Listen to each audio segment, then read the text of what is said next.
Азбек Жумашев 1942 жылы Советтик армиянын катарына чакырылган. Кыска мөөнөттөгү аскердик даярдыктан өткөн соң 7 жыл темир жол полкунда милдетин өтөгөн. Бейлигат элек кезинде баштан кечирген оор күндөрүн мындайча эскерди.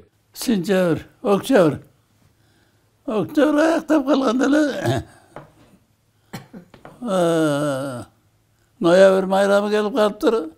Ноябрь майрамында бир айда эле бизде результат учебный времяны кыскарткан.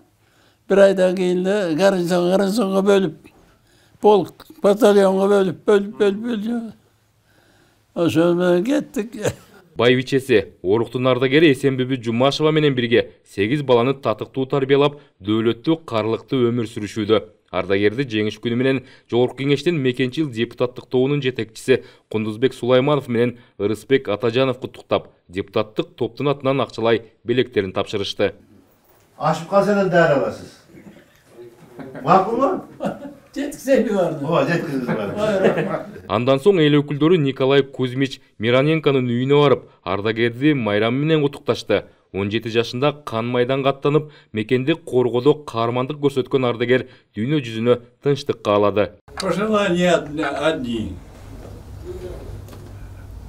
Чтобы эта страна, не только наши дети, все дети не знали, что такое война. Это самое главное.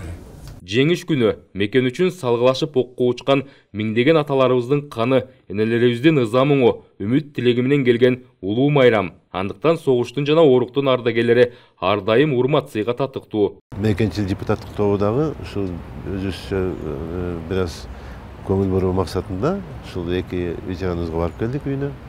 Алардын ден соолуктары жакшы экен азыр. Алапканы менен таанышып келдик. Ушундай эле депутаттык топтун бүтке болгон өзлөрүнүн подаркаларын тапшырып келдик.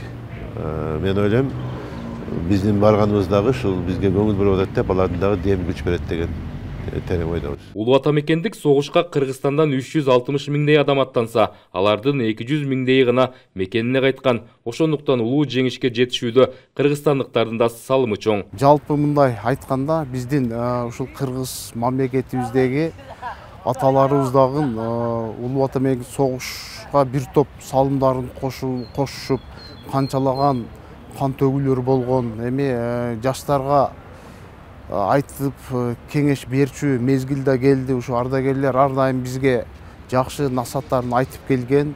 Биз дагы ошол ардагерлердин сөзүнү улай айтып кетүүбүз керек. Негизи согуш болбосун. Улуу жеңиш күнүнүн 80 жылдыгы салтанаттуу белгиленүүдө. Өлкөдө улуу ата мекендик согуштун 32 ардагери жашап жатат.